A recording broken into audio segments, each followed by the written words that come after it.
Welcome to the National Arts Club NAC at Home program. I'm Angela Louie. I am the co-chair of the Fashion Committee at the National Arts Club. For those who are hearing about us for the first time, we are a 501c3 nonprofit with a mission to stimulate, foster, and promote public interest in the arts and to educate the American people in the fine arts. Annually, the club offers more than 150 free programs to the public, including exhibitions, theatrical and musical performances, lectures, and readings. For more information about the National Arts Club, you can visit us at nationalartsclub.org or find us on Facebook, Instagram, Twitter, and YouTube. Today, we have two extraordinary people. We dive into two exhibits with them. First is Fashion Victims, the pleasures and perils of dress in the 19th century. This exhibit looks at how clothing harmed its makers and wearers. Then we get a sneak peek into a future exhibit named Exhibit A, Investigating Crime and Footwear, opening in November 2022. To talk to us about their story of collaboration for these two exhibits are Elizabeth Semmelhack and Dr. Alison Matthews David. Here is a little about who they are. Elizabeth Semmelhack is the director and senior curator of the Bata Shoe Museum. Her work focuses on the intersections of fashion, culture, and economics with a particular interest in the history of footwear.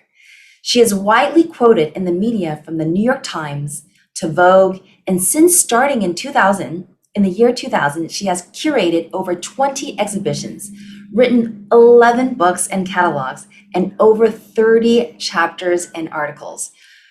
Her recent book, Collab, is available for sale in the link provided in the chat box. Dr. Alison Matthews David is a professor in the School of Fashion at Ryerson University. She has a PhD from Stanford University, has published and co-curated Fashion Victims, and co-authored the award-winning young adult nonfiction book, Killer Style. She launched the open access journal Fashion Studies with Dr. Ben Berry in 2018. Her current project, The Fabric of Crime, a forensic history of fashion, investigates the theme of crime and clothing as weapon, evidence, and disguise. Alison's book, Fashion Victims, is available for purchase in the link in the chat box. Following the presentation, we'll have a brief Q&A when Elizabeth and Alison will be able to answer some questions for you. So please type your questions into the Q&A box, and we'll do our very best to get to them. Welcome, Elizabeth and Alison. Thank you so much. Thank you. Great to be here. So nice to see both of you. Yes, we're both here in Toronto, but we're with you in spirit. together on Zoom. Yeah. What's so amazing is that we've had you both separately, and they've been such a wonderful time with you, and now we are able to bring in the best of both worlds together. Well, we're so excited to see the images of your collaborations. One question to really start us off is as you were working together, what have you learned are key things, are the most important things to look for when looking for great collaborators? Do you mind if I go first, Yeah, Alison? Go ahead. I actually think that it is, in fact, communication. Exactly, actually, what I just did, right? And so I think that Alison and I have been able to have a very open and transparent working relationship.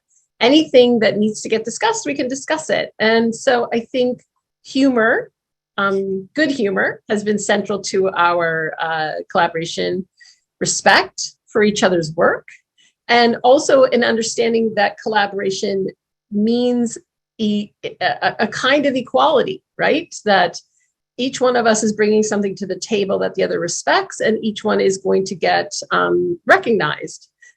for that collaboration, and that any discomfort that might arise, we would just face head on. What do you think, Alison?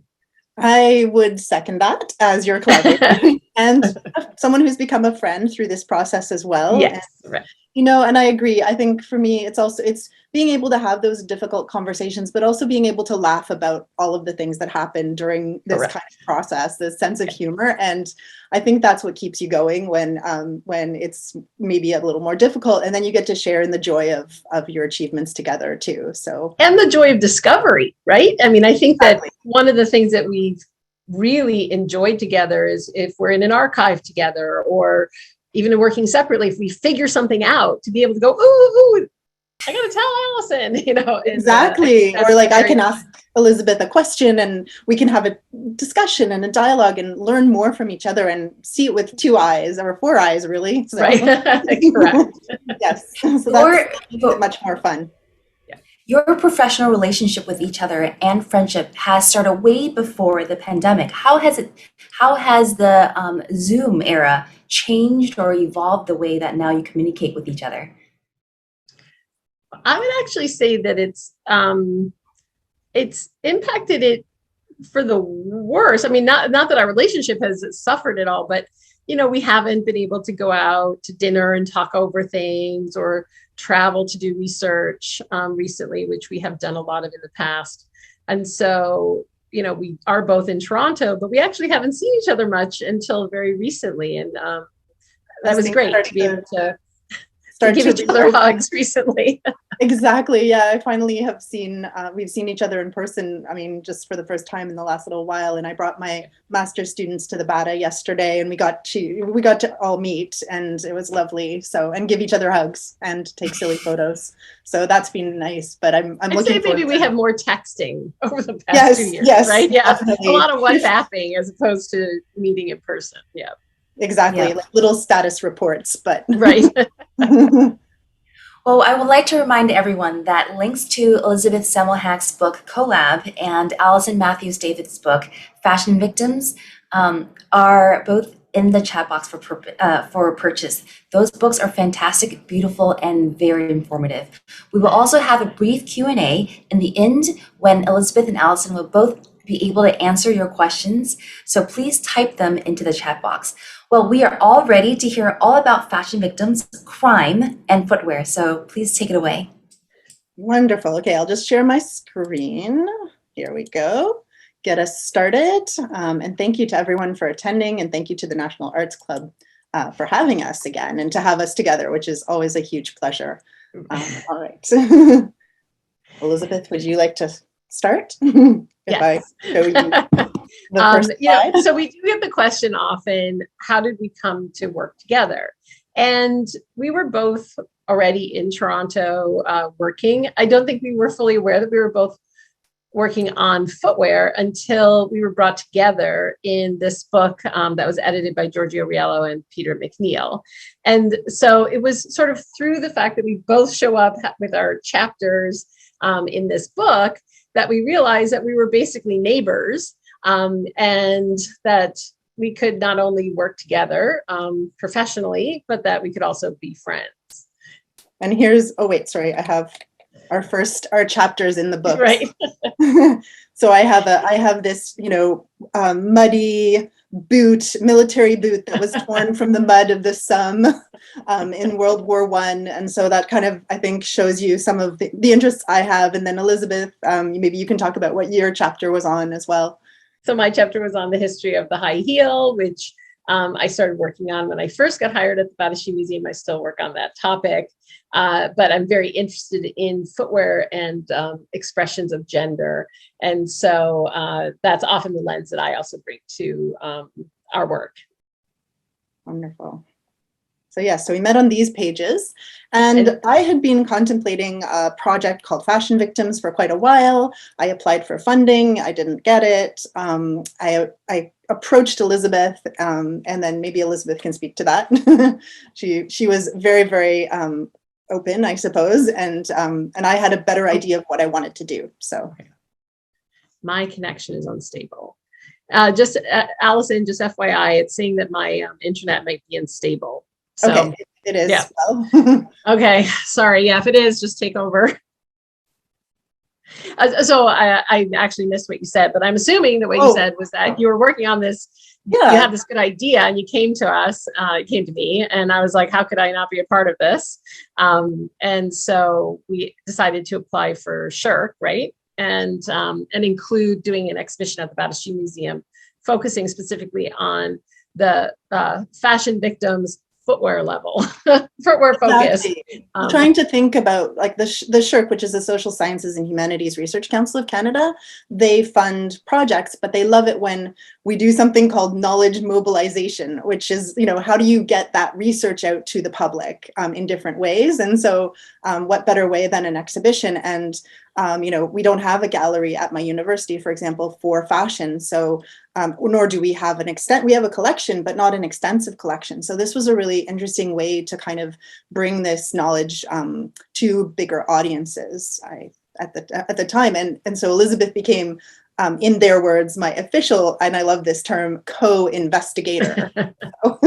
So we're still investigating together, but we became co-investigators, and it shows you the collaboration, co-investigation part of it. And here, this is their logo, and you can see that this was when the exhibition opened. We were really, really happy. Reminds me of pre-pandemic times, and it does. Being together in the same space with no masks. Yeah. So anyhow, that was just such a win-win, and it was really a case of, in fashion studies, there's been, traditionally was said to be a divide between, kind of museums as institutions and, the kind of the theory heavy fashion scholar. And I think this is a bit of a false dichotomy, and I'd love to hear what Elizabeth thinks about it, because she's such a scholarly curator and I'm a scholar interested in objects. So I think that worked out. But do you want to say anything else about that, Elizabeth, or? No, yeah, I agree. I think that it's a useless division, and I think that it is really interesting to work with objects either in a museum setting or in a research setting. But I was very happy that the museum was a space where we could exhibit the research that you were focusing on, the research that I was doing, and bring it to life in a three-dimensional experiential way through the exhibition. So definitely. And luckily, even though they're two different institutions, we're not very far apart. I could just hop on my bike, well, not in the middle of February, but hop on my bike, and 13 minutes later, I could be over there, looking through the amazing stores of the Bata Shoe Museum and finding lots of treasures with Elizabeth. Yeah.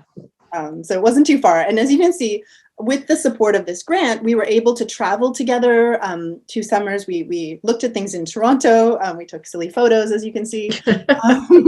And we went to the UK together, to France together. We went to the Northampton Shoe Museum, which was just full of amazing, that was great.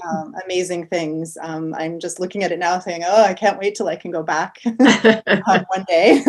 And then to kind of think about how we could kind of think about objects and how we could address one of the major questions that we wanted to pose, which is sort of, who is a fashion victim? What does this mean? And how can we think about it in the most complex way?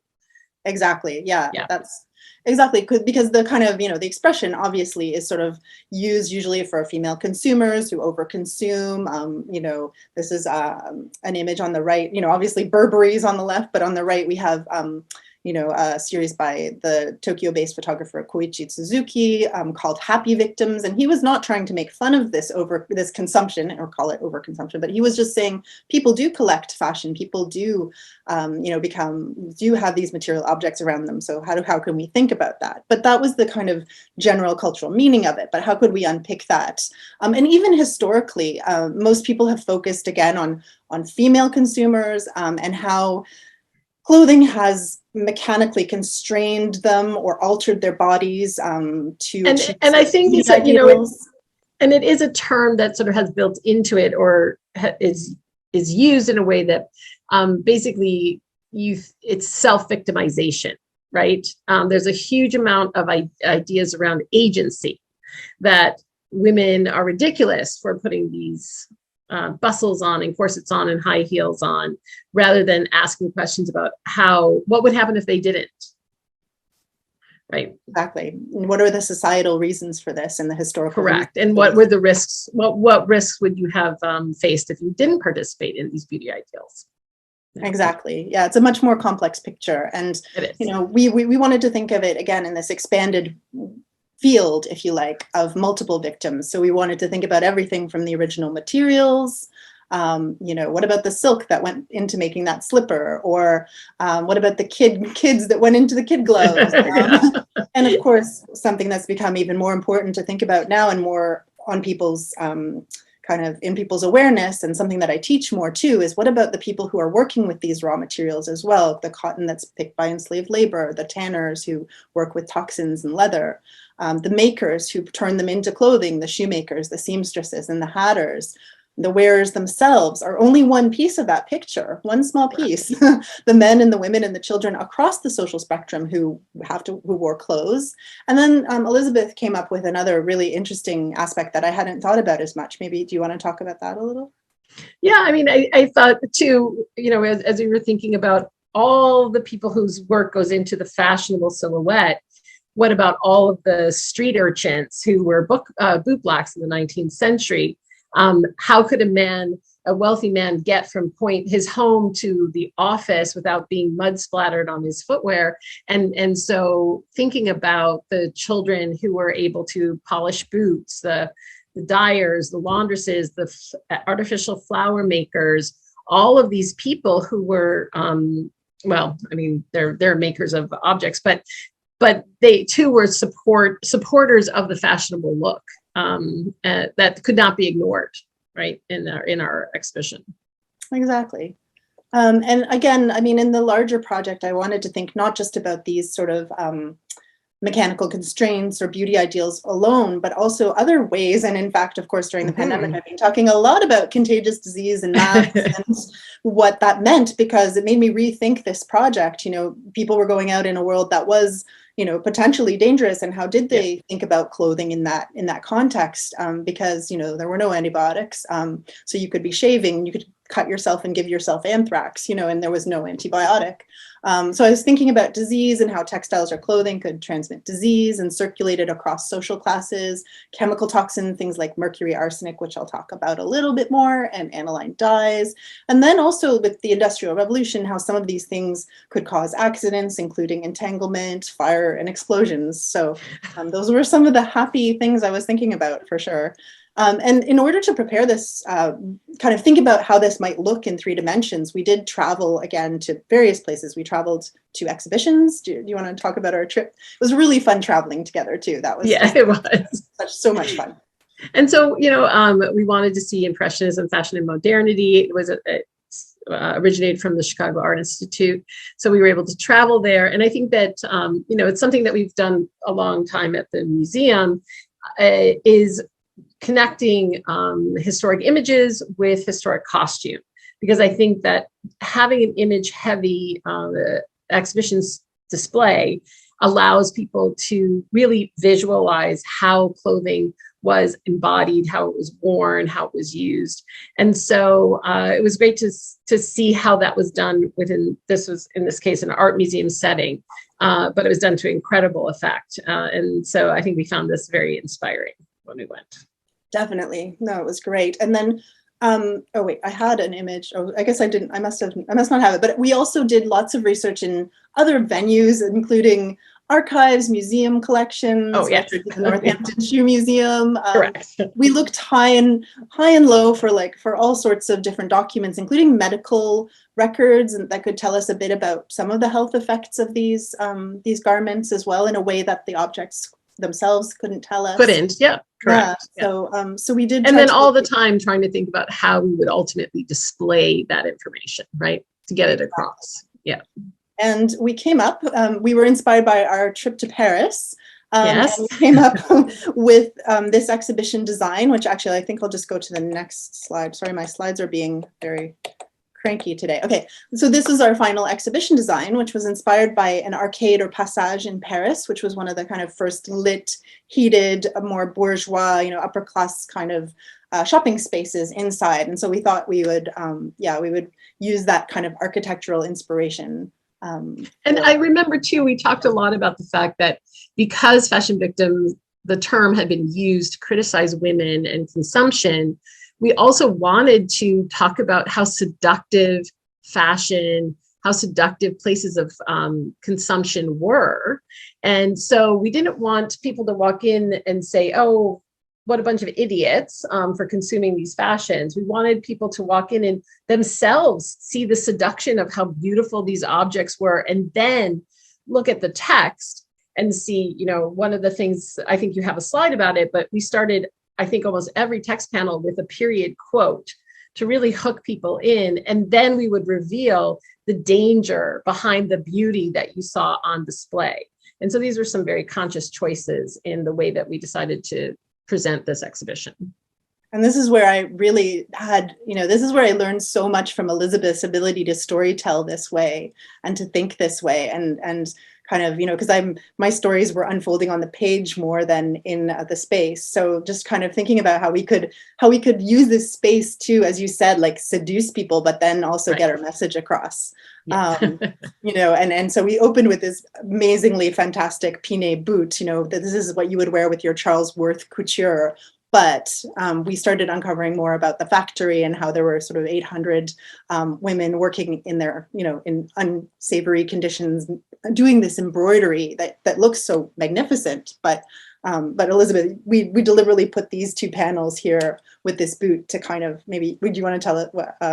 Talk about? Yeah. So what, you know, oftentimes fashion exhibitions will talk about the beauty of an object, maybe what it was like to wear it as a privileged individual. And so on one side, we do talk about, one of the text panels, we talk about who Pinet was, who his clientele was. And then on the other side, we talked about who the maker was. And we really wanted people to imagine both what it might have been to unbox this pair of shoes and have them brand new, but also what was it like to be embroidering them and have them on your kitchen table in an unlit garret someplace, making this incredibly beautiful thing that you yourself could never afford.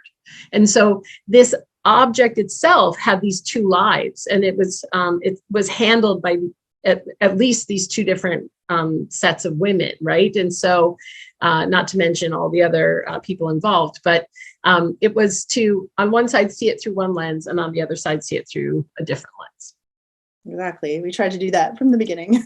Yes. And one of the other stories that was important to tell for me was the story about green pigments in the 19th century, because they spoke so much to this theme that we were trying to tell of how things crossed different spaces and different social classes. And in fact, there's lots of writing on how the 19th century was the arsenic century. A lot of different scholars and people have worked on this in various things, but we wanted to focus on clothing and accessories, including shoes, and sort of how arsenic might have factored into that, because there was a lot of negative publicity, as you can see from this picture of the arsenic waltz, about women wearing this particular shade of emerald green. And just and what we wanted to do, we wanted to see, you know, scientifically, if possible, what was happening and what that might look like. And so this is actually how I got interested in the crime project as well, because early forensic experts, arsenic was the most used poison. You could just buy it at a pharmacy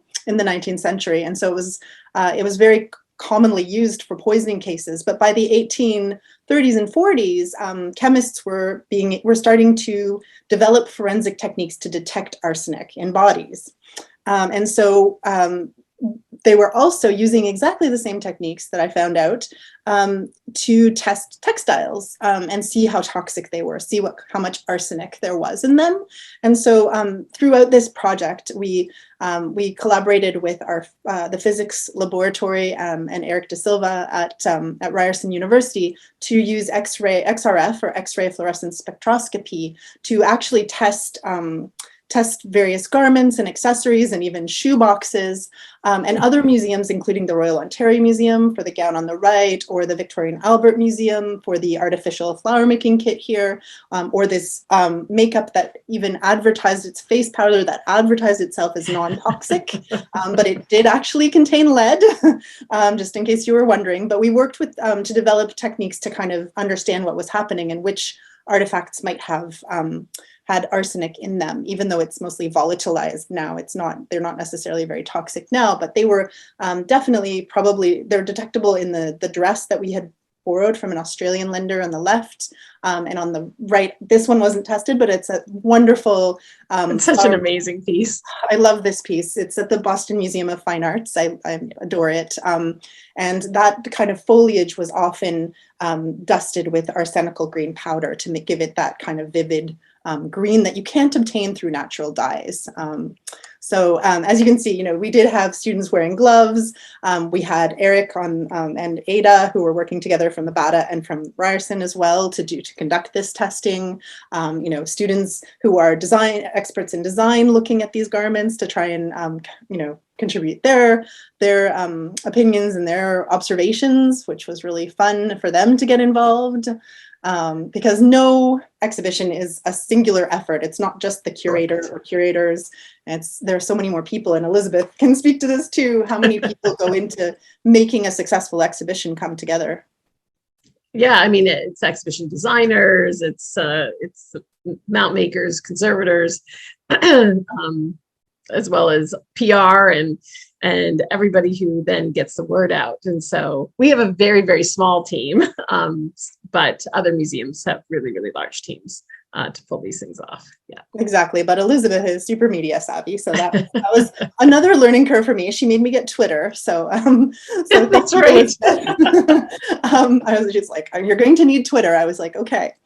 And so, yeah, again, and just thinking again about sort of the medical aspects, I was looking in sort of medical journals at the Wellcome collection, for example, in London, which is a medical humanities and medical history collection. And so combining looking at things like this glove on the left, and I'm reading about how gloves, if they contained arsenic, they might cause a skin rash, but how they would cause, this is a medical journal kind of flagging up what the effect was on the actual flower makers who were working with the pigment kind of without gloves. And all of the health effects that had, including one 19-year-old flower maker who died in the 1860s. And so, really severe effects from this poison.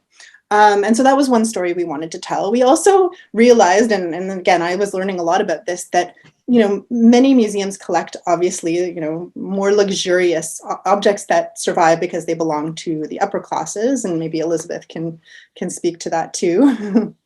Yeah, I mean, of course, most museums do have upper class objects, but I think this is one of the reasons why doing this exhibition was so important, because we wanted to move beyond simply looking at who consumed the goods and look at who made the goods, who sold the goods, who was responsible for making the materials the goods were made out of, and the majority of those individuals were not members of the upper class. And so I think that embedded in these objects, we've been sort of schooled to look at luxury items and only think about the wearers or the consumers, when in fact the lives and stories of the makers are as relevant and as embedded in these objects as the consumers. So exactly.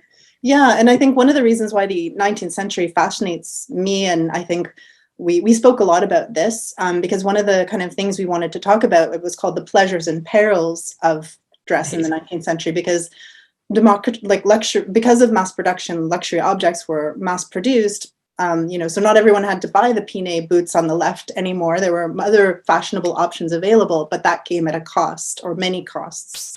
And so, Elizabeth, do you want to talk about these two? I love this. They were not in the same case, but I think they speak to each other beautifully. Yeah, I mean, we've already sort of touched upon Pinet and the fact that you have these exclusive boots, but he is employing hundreds of women to work at home doing piecework, creating the beautiful embroidery.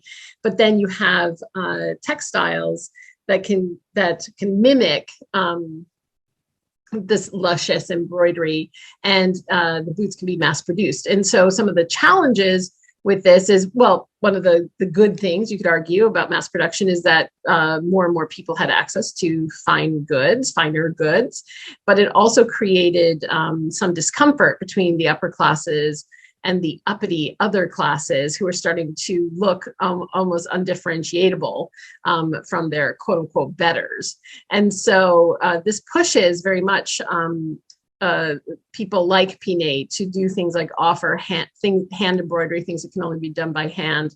And even by the end of the century, where mass production at first is seen as sort of this answer to so many challenges to both getting luxury goods and to get people better footwear, but there's almost a return to a desire for bespoke footwear among the upper classes. I think maybe your next slide shows this. Yeah, it does, exactly. These are yeah.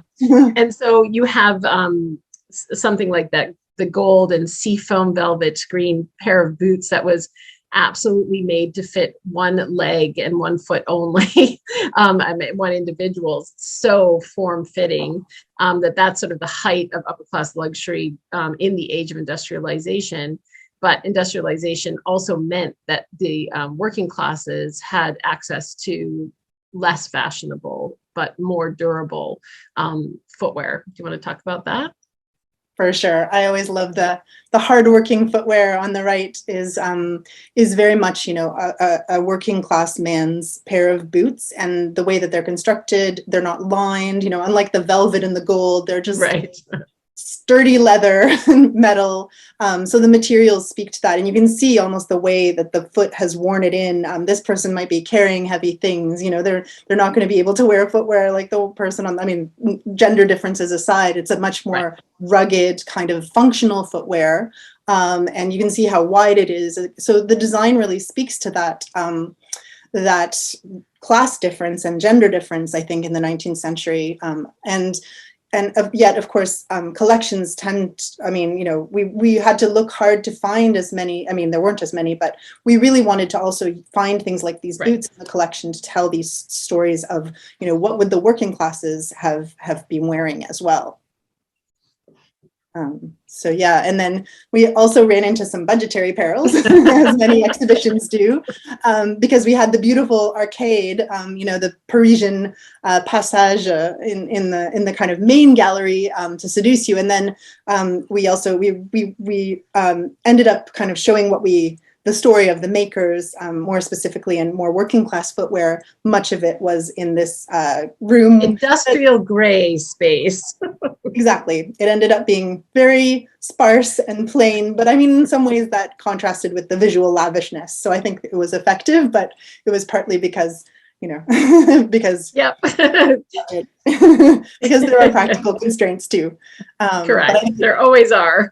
Exactly. I think it told the story as well. And we were always thinking about this kind of dialogue between spaces of production and consumption. So, the cotton mill on the left and then the shopping space on the right. You can see where our inspiration came from. Yes. Yes. Which also contained the Christian Louboutin store. I know. So, we had some shoe candy as well, eye candy, when we went and kind of walked through these arcades for inspiration. But we always kept those spaces of production in mind as well. Where were these things made? And then we tried to tell that story in cases like this, where it was we were trying to show this dress and kind of the maker space, and how all of these things that were being made in this very kind of sparse space going into this lush, William Morris wallpaper decorated bourgeois interior, and how, there were no boundaries in the ways that these toxins circulated through spaces.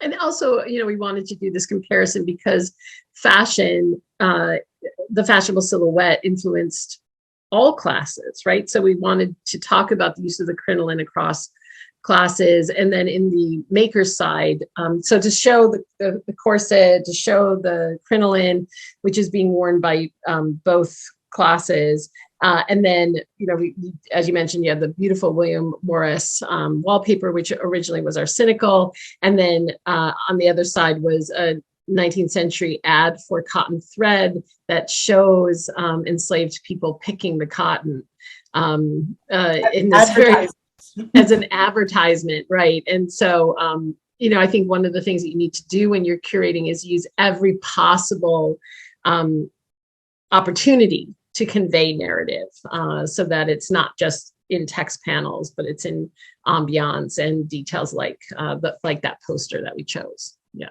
exactly. And there's a lot of, I mean, I think even just putting the corset on the left side, we were also trying to say, like, my research, even for this crime project that I'm working on now, is, you know, there's a stereotype that some of these fashionable things like corsets were only limited to the upper classes, as you were saying, but I'm finding inventories of missing people where they detail everything in someone's wardrobe. And I found a laundress, and, you know, she wore a corset. She was, you know, she probably needed it to support her back when she was, you know, doing literally backbreaking labor, hauling clothing around. So, you know, I think it's interesting to remember those stories and to display them.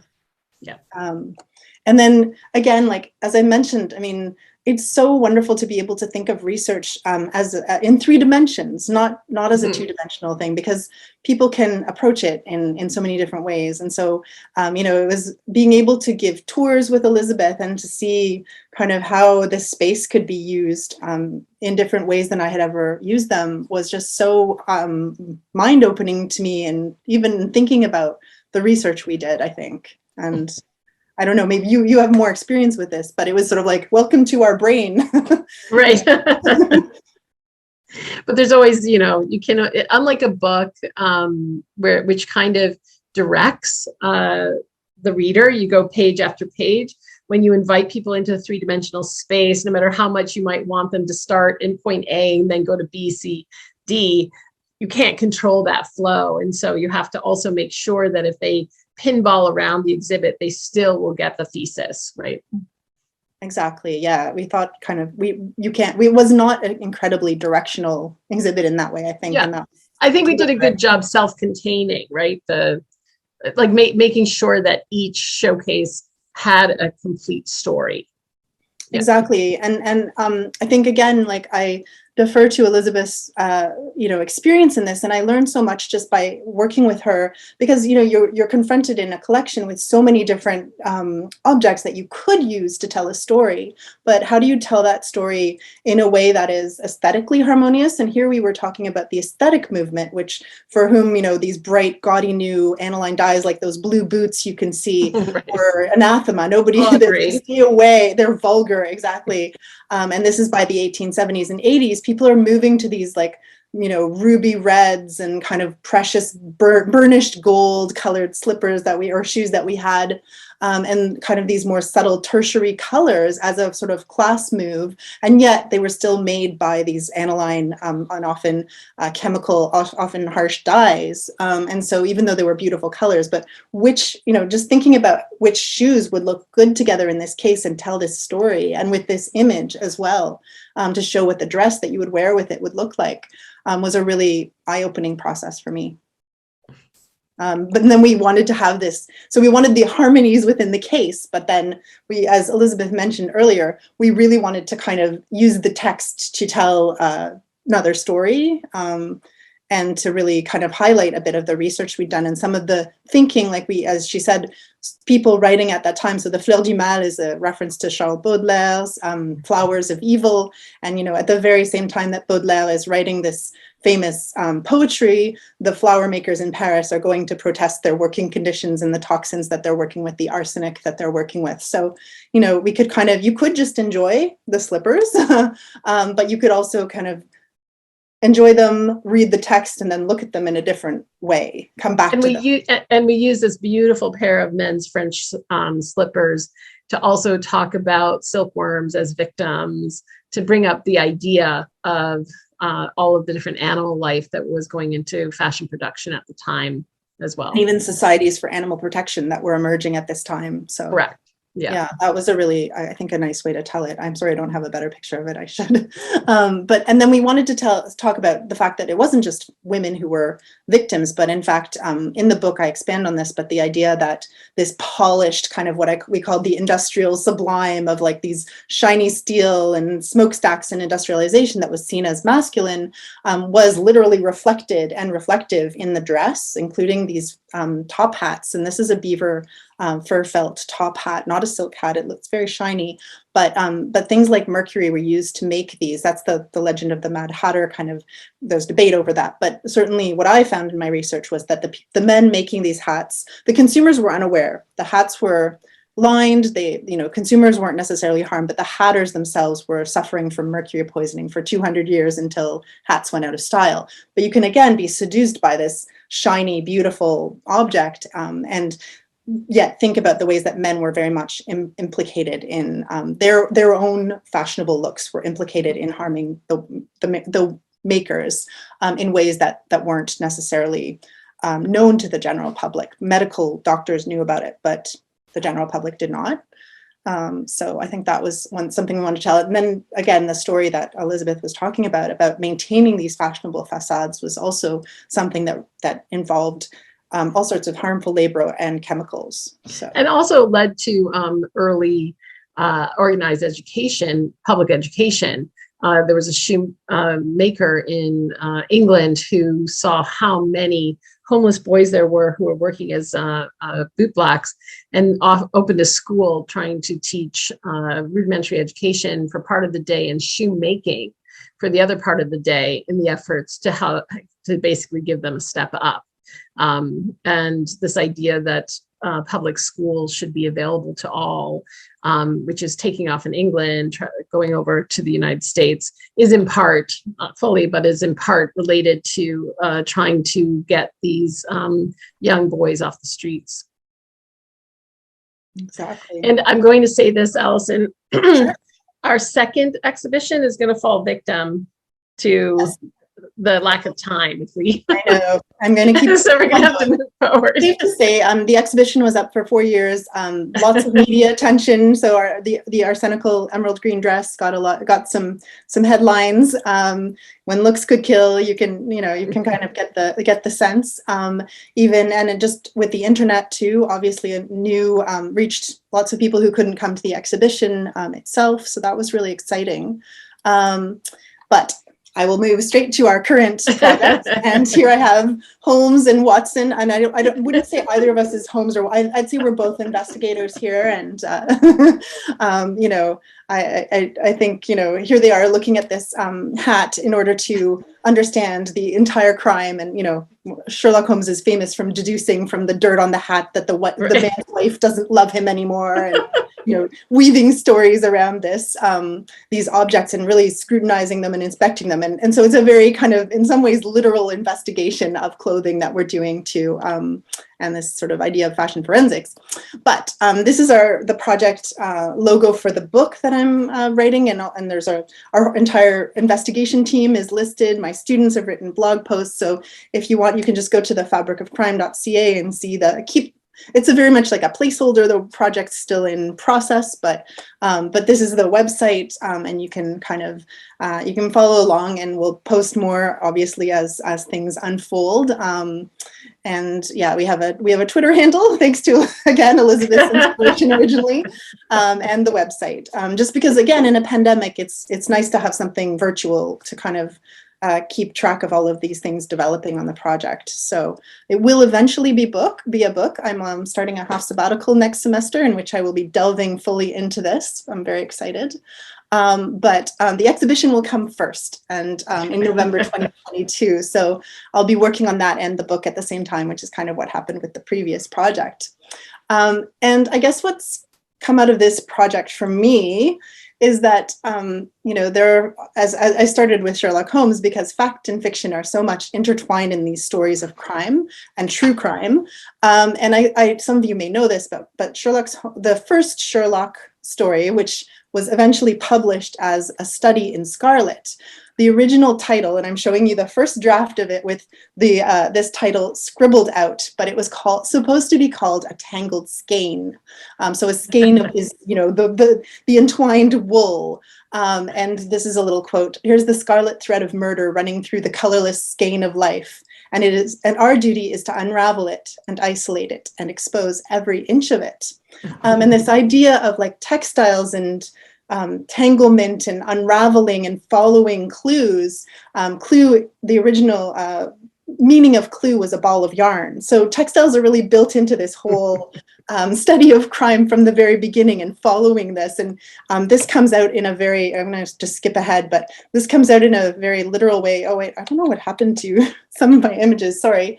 But, you know, when you see those crime boards, the murder board with threads going from one to another. My office, you said. Exactly, kind of like Elizabeth's office when she's curating an exhibition, for sure. There are images everywhere. It does look like a crime scene investigation, or I'm the criminal. For sure. Yeah, you know, I love it's like, wow, what happened here? Okay. I love looking at the kind of the display, and I'm sure we'll be doing that. We'll have to take photos. We will be very shortly, correct. Exactly. And I mean, what we're doing, oh, here it is. Sorry. Yes. This is a murderboard from the Sherlock Holmes film Game of Shadows, and where they went a little maybe overboard with the red thread. This is not in the original books, but I think I just like the red thread everywhere. So I wanted to show you that.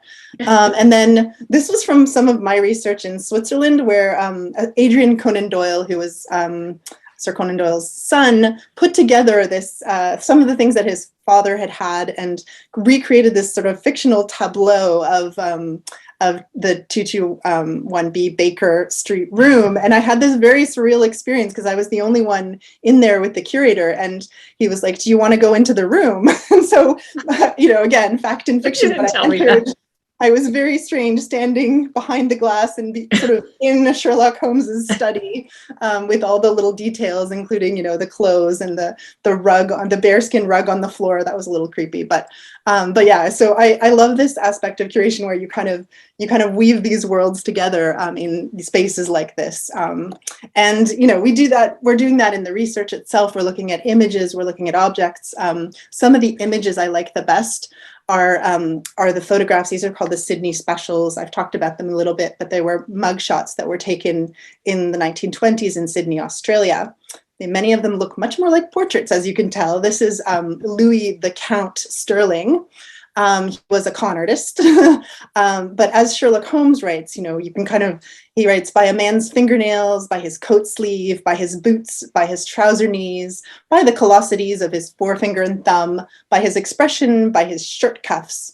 By each of these things, a man's calling is plainly revealed. So, you know, obviously this is Sherlock Holmes, but how do we look at those shirt cuffs, and how do we look at all those little details to kind of, you know, think about how people dressed. And I was actually looking at an enlargement of this, and you can see the beautiful bespoke kind of stitching on the lapels and on the waistcoat. And I was like, I didn't know who it was. And I said to the curator at the Sydney Police and Justice Museum, I said, wow, he's a really beautiful dresser. You know, what's the story? And she told me that his nickname was the Count. So clearly he was known for he ran a riding stables too, and conned a lot of people out of their money. But obviously his charm and debonair elegance comes through in this particular image. But yeah, we're looking closely. And of course, when we're talking footwear and crime, we can't ignore footprints, which have kind of become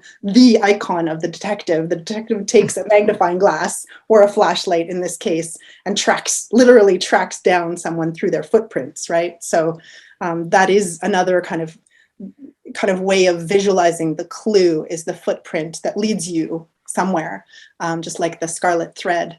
And in fact, historically, for the 19th century, especially before fingerprints were used as much, footprints were considered very, very, I mean, they still are, but they were considered incredibly important evidence because they told so much to the investigators if they were investigated properly.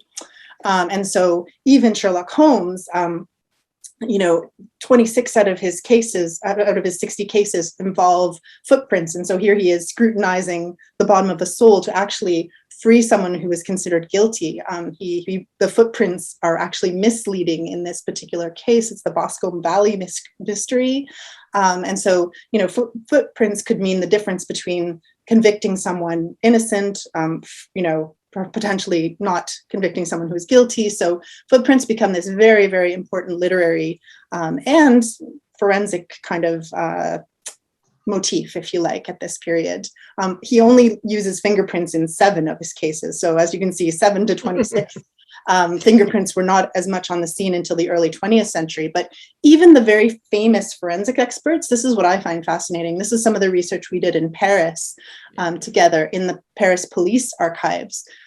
We were finding these sort of really interesting expert reports by Alphonse Bertillon, who's the most famous for kind of inventing the standardized mugshot. But he was making inventories of all of the heel guards and all of the nails used by shoemakers in Paris, presumably to trace those back to the makers. And then the maker could tell you who their client was. And that's, we think mass production, but in fact, there were trails, which Elizabeth found interesting, I think, as well. Oh yeah, it was very interesting. Yeah. And this is you can see where the nails were put, how the wear patterns are. It could tell you about how someone walked, how quickly they were walking, what their social status was, their gender, and how much repair, right, and how much that leads to class discussions and exactly. And certainly I found cases where the person was. The footprint led back to the person still wearing the shoes because those were the only shoes they had. Yeah, exactly. Very small wardrobes, but also I'll come to it. But shoemakers were often interviewed as well as experts. If you want to find out more, there's an article. I wrote a little thing. It's in French, but there was an exhibition in Paris at the Musée des Arts Décoratifs called Marche et Démarche on shoes, and I did a little thing on footwear and crime. And then there's also an article in Costume Journal that came out called First Impressions, Footprints as Forensic Evidence in Crime and Fact and Fiction. So that's kind of what I've been studying the most, but I've been on the trail of lots of different forensic experts, including this one, Archibald Rice, who is really the most dapper dresser of them all. I think he got all of his clothing on Savile Row, but you can see he's never without his little cigar and his cufflinks. And here he is in a mugshot, but he thought clothing was incredibly important, including, this is one of his first expert reports in the early 20th century. He actually founded the forensic and criminological program that still exists in Switzerland, but all of his archives are there. And this was from a case of attempted arson. And you can see he photographed all the different types of nails that were used in footwear in Switzerland. He talked to 2 different shoemakers about the nails that were found, the footprints that were found at this arson scene or attempted arson. And he details very carefully their clothing. So for example, the one with the big number 3 with the big flange, that was used if you were mountaineering and climbing in the Swiss mountains. So that would tell you one thing. Whereas if you found another kind of nail, it would say, oh, this is someone in the city, So there were very specific nail types that could, no detail too small to help you figure out what had happened. And certainly talking to footwear experts, shoemakers would have a lot to say as well. And forensic experts would consult them to understand what was going on and who might have worn a specific type of shoe. And so Rice was also an early photographic pioneer. This is his photographic laboratory, which I won't stay on too much, but just to show you that he was also using photographic techniques to explain these footprints. And this is a bloody sock print. So something like this, it was on a parquet floor. It was in a murder case. And what he did is, it wasn't really visible necessarily to the naked eye. So what he did is he photographed it, and then he enhanced the contrast with the type of film that he was using, and also with a developer, potassium bromate, and to make the contrast stand out. And by doing that, they were able to tell that the sock had a hole in the toe where that red circle oval is at the top. So there was a hole in the sock, and then it had been darned on the heel. So they were literally able to use the sock print to trace back to find the person who had committed the crime. So it was often very important evidence. Anyhow, and here I will pass this over to Elizabeth. We're trying to still think about how this will be translated into our exhibition.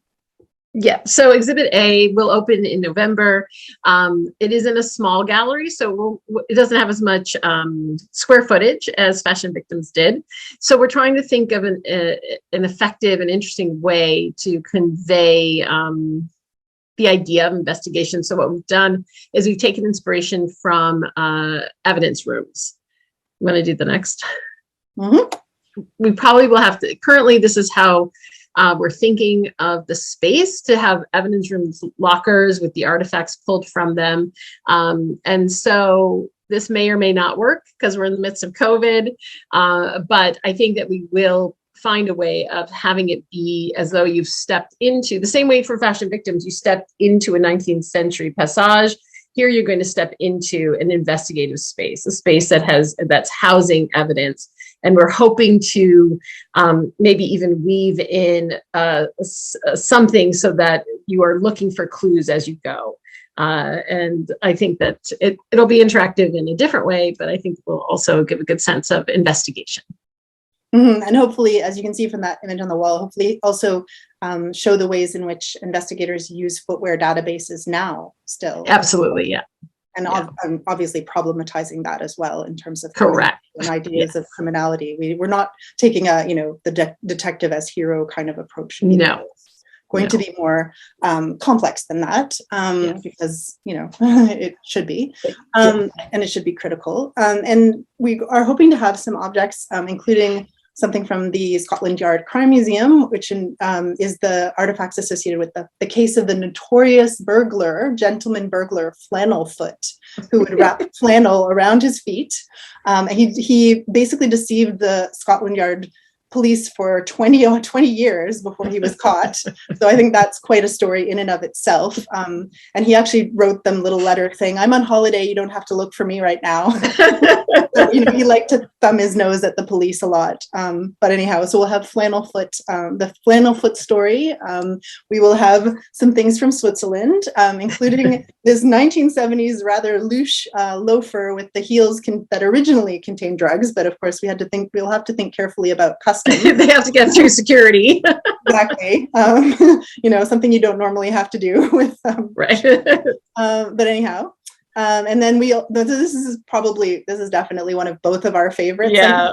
Yes. When I saw this, I just couldn't believe how ingenious and how smart it was. It is this kind of not very beautiful looking cord. It's 28 feet long. And on the left, this is also in the Swiss Police Museum. And someone in a prison in Switzerland took the espadrilles that they had and literally unraveled the jute cord to make an escape rope with them. So that just, I think, tells quite a story. And we'll have many more, I think, that we'll be exploring through the exhibition. But this one is just, who would have thought to use an espadrille in this way, right? And then, as I said, we're going to be situating this in kind of larger contexts. Correct. And so we definitely want to make sure that we talk about assumed criminality, how certain types of consumption or crime are considered over others, and just starting at someone's shoes, what do you think you know about them? So we're going to include sneakers. We're going to include Imelda Marcos's shoes, Bernie Madoff, the places where criminals can easily hide, the places where just somebody who's just living their lives may be assumed to be criminal. And so we will also, be looking at these more complicated assessments of criminality. Exactly. It's not as clear cut as Sherlock would like to have us believe it. No, it really is not. No. As much as that's an appealing, it still appeals to people, but it's so much more complex than that, it really is. Yeah. So I guess we're done. Yeah. I'll stop sharing the screen, but I'm looking forward to working really closely with Elizabeth again over the next few months to pull this together. Yeah, me too. Thank you so much for such a lovely presentation. That was so amazing. I can't wait to see the exhibit when it becomes public in about a year. One of our questions that came in just literally now asked about the person who unraveled the espadrille to use the rope to escape. Miriam Fisher asked, "Do you know if this person escaped successfully?" That, I'm still trying to find out, but I was reading a good question, Miriam, thank you. We have, a lot of police museums have these things, and sometimes the whole story, and other times it was just collected because it was interesting, and we don't know, they don't name who it was. But I read about that particular prison. I think this happened in the 70s and 80s when there was a lot of this particular prison, there was a lot of the buildings were old, and this was an overcrowded prison, very old-fashioned prison where it still had the bars. And so I did find an image where the bars are actually sawed off. So I don't know if these, like, I don't know, they got out of the window, I think, with it, but I don't know if they actually got out of the prison that way.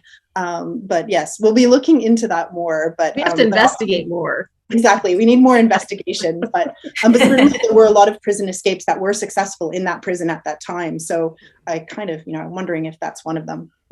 That makes sense. Larry Morton asks, how did fashion victims become susceptible to fire and explosion? Oh, good question. Fire. Well, okay. So fire, I was again focusing on the 19th century when fabrics like tulle, like the ballerina in particular, or the fashionable woman in her large hoop skirt or crinoline, tulle could be mass produced, this gauzy material. And you can imagine tulle was also coated in starch. It was worn over in big tutus or over big skirts. And spaces were heated or lit with, often coal or fire or candles or kerosene lamps. And in the case of ballerinas, footlights that were open gas flames. And so women wearing these beautiful, fashionable, like diaphanous fabrics that almost seemed immaterial and made them into these wonderful, sylphs and like point dancers, also put them at great risk for fire because the smallest spark could burn them, and they could catch on fire. So I found many examples. That was probably the most kind of dangerous for the wearers, these women wearing these garments. And there was a lot of caricature and satire about it, but also a lot of grief and attempts to innovate and make these things safer, like fireproofing them with special starches and even and the thing is, again, like our exhibition, the crinoline or the hoop skirt went across all social classes. So even I was finding poor like cooks wearing them in kitchens, or people getting entangled who were wearing them in factory environments, which were hazardous. So again, and not just to blame the victim, these were their working, like for the ballerinas, that was their working costume. They had to wear these. And explosion was celluloid combs. There's a chapter in the book on them, and those fake tortoiseshell combs, that they were early plastics, and they were made of cellulose nitrate, which is the same material as early film. So it would just explode when exposed to heat. So that's explosions. That makes sense. That sounds like a very interesting time to wear clothing. It's always a quid pro quo. It saved sea turtles, but it was not so great in factories, or a whole department store in London burned down because of some combs catching on fire. Absolutely. From Rio C, the question is, what was your favorite artifact that you got to look at? Ooh, Elizabeth. Oh, favorite artifact. I don't know. So many. There were so many. I think some of the iridescent dresses and footwear that we saw at Northampton were so incredible. Yeah. I don't have a specific favorite. Do you, Alison? It's so hard to choose. Like I know. My favorites for different reasons. Like I love, even the little boots that we put in that were made, they had little rosettes. They were little girls' boots in the working section. And they had little rosettes, and they were kind of, I always have a special affection for objects that I think are a little bit sad and a bit, not, I love the beautiful ones, but I have an empathy for the ones that tell different stories. And Elizabeth's research showed that often girls would make those little rosettes to decorate boots. And so the idea that maybe this, this kind of literally down at the heel boot had this little rosette on it to try and make it happier and decorative, but yet it was also made using child labor. Yeah, exactly. So that kind of complex, poignant object really speaks to me. Yeah. In the cases, in the situations where the wearers of these toxic garments would wear them sporadically, did they also suffer the ill effects from the toxins? Yes, that's a really, really good question. What I was finding, especially with the arsenic garments, like I showed you those green gloves, which would be very fashionable, or that beautiful headdress with the fruit and flowers. and, you know, emerald green dresses. The dresses weren't usually worn against the skin. You'd wear lots of layers of undergarments. And so rarely would that cause problems directly. But I did find doctors writing accounts of how their wealthier clients would have, like, the powder from the headdress would fall on their chest, you know, because a ball gown exposed your skin, and they would get really nasty, like, skin rashes from that. Or the gloves as well, they interact with your hand and people would get skin rashes. But of course, the makers themselves were so much more exposed to it. They're, you know, eating their lunch with green powder. Yeah, it's ingesting it. That's really exactly. That's a real problem. So yeah, so it was sort of a question of degrees, or the dressmakers ripping the fabric and inhaling the powder. So yeah, it was definitely, the wearers had problems with it, but and people were even instructed to shop carefully, like bring a little dropper of ammonia, and if it turns blue, it means there's copper in it and arsenic. So don't buy the green fabric. So it's like, you know, toxic shopping advice was being given. It was that common. But yeah, wearers were affected, but just never as much as the makers. That makes sense. On the topic of you know, kind of self-harm, there was a question that came across, which is it possible that ladies would have their lowest ribs deliberately broken in order to wear a tighter corset? No.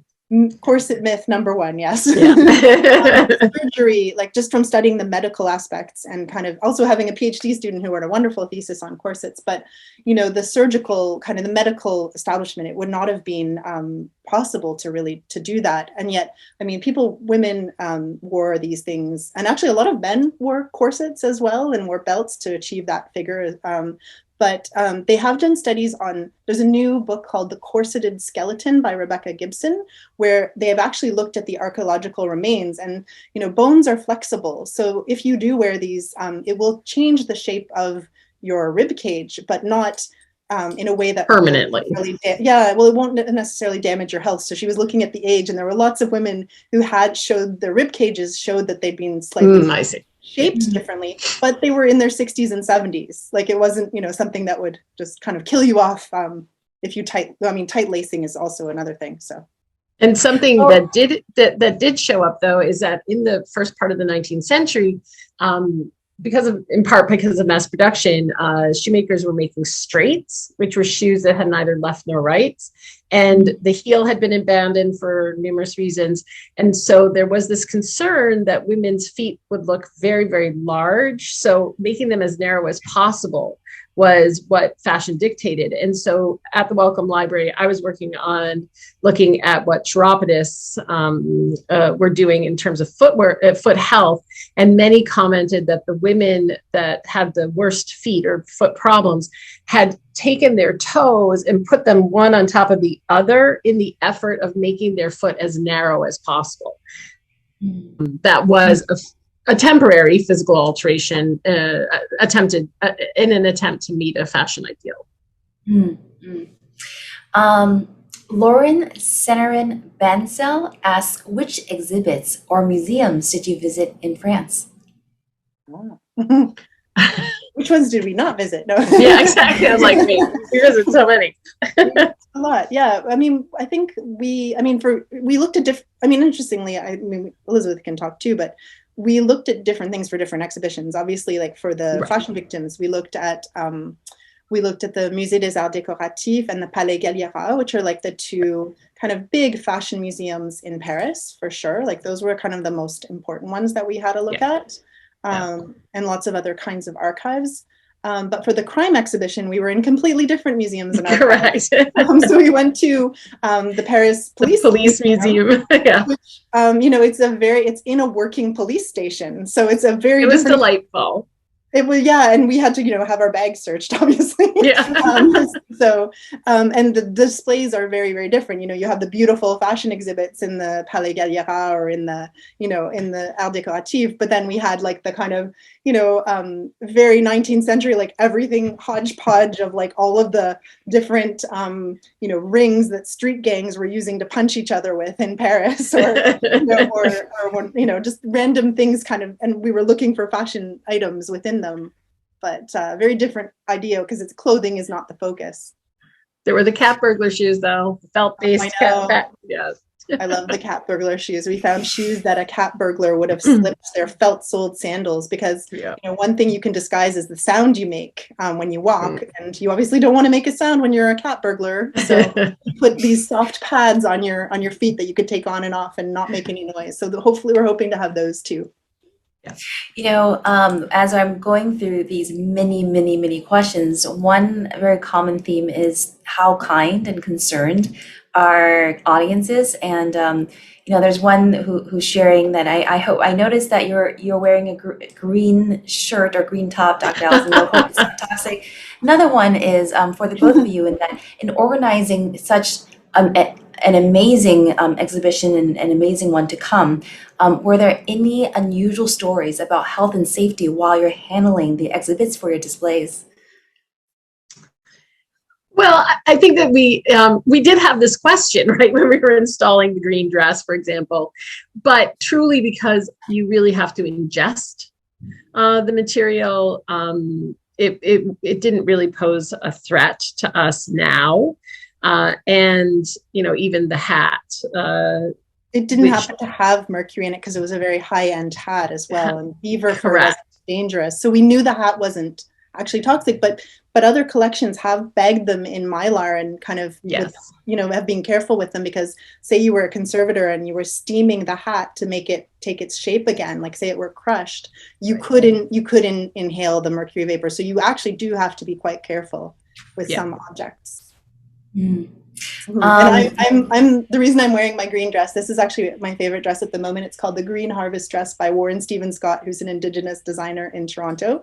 And I, as you can tell, emerald green. One of the things that I kind of realized studying this was that green is my favorite color. And I mean, this one actually makes me feel wonderful, and I know there's no arsenic in it, but I would have been the first person poisoned by this color because it's so beautiful and so attractive, so I would have been like running towards the green dresses, and even the one, I just kind of gazed at it in wonder, like in its exhibition case, and it was hard for me. Like, I think that's the moment, that's what intrigued me so much about it, because it's like, oh, look at this thing of beauty, I love it. And then I kind of recoil and think, oh, but it was toxic. It really harmed people. So I think it's that double take that I find fascinating. Yeah. This next question comes from Kathleen Douglas. She says that she's visited the Bata Shoe Museum several times, and she always takes out-of-town visitors there. Is there a 2022 special exhibition or theme that she can look forward to? And this question comes from a very proud resident of the Greater Toronto and Hamilton area. Oh, wonderful. Elizabeth can speak to all the fantastic exhibitions now. So yes, there's going to be 2 new exhibitions in 2022. One is called Future Now, Virtual Sneakers to Cutting Edge Kicks, and it is looking at the future of footwear. So everything from innovative new materials to concerns about sustainability, like new use of mushroom leather, looking at who the thinkers are in footwear who are literally breaking the molds. And then the 4th section of the exhibition looks at footwear in the virtual realm, so the metaverse, the interest in NFT sneakers, and how footwear and fashion is really sort of becoming increasingly important in this new frontier of the metaverse. So that opens in May. And then our Alison's and my exhibition, Exhibit A, opens in the fall, so in November. So those are the 2 exhibitions that we'll be doing this year, plus tons of programming. So exactly. And a lot of that will be virtual. So people, so you can can't make it to Toronto, still tune in. Yeah. That's fantastic. Sure. And right before it, the All Dolled Up exhibition on dolls and fashion. Correct. Currently, the All Dolled Up, Fashion and Cultural Expectations, which looks at dolls and a range of issues. From representation to, mostly focused on representation and how that plays out at the footwear level. That opened in October, and that will still be running next year as well. And so will The Great Divide, which looks at Enlightenment thinking and how fashion supported new and shifting power structures and imperialism in the 18th century. Wow. They're wow, amazing. That sounds amazing. For those who are interested in learning more about you or reaching out to you, Alison or Elizabeth, can you share with us how they can do that, and maybe even a website for them to continue to learn more about these exhibits? Sure. So the Bata Shoe Museum website is very straightforward. It's just www.batashoemuseum, all one word, .ca. The best way to reach me is through info@batashoemuseum.ca. So hopefully and your social media, follow all their social media because it's really fun. They've been doing TikToks and videos and all sorts of great things. I really love following their social media. For me, I would say there's the Fabric of Crime website, which is just www.fabricofcrime.ca for Canada. And you can read all of my students' blog posts, which are great. We have a list of resources as well and sources that you can look at if you're interested in learning more about clothing and crime more generally, and where you can find more resources for that. And you can just email me at amdavid@ryerson.ca. We are at the end of our program. There are so many questions that we could get to, but please feel free to check out their website, check out their book. There's so many more wonderful images and information from these lovely fashion historians. Alison and Elizabeth, what an honor it is to have you with us. Again, check out their books in the links in the chat box. Thank you to our audience for joining us and for having such great questions. I am Angela Louie. This is Elizabeth Semmelhack and Dr. Alison Matthews David. Thank you again, and have a wonderful rest of the day. Bye-bye. Thank you. Bye. Bye.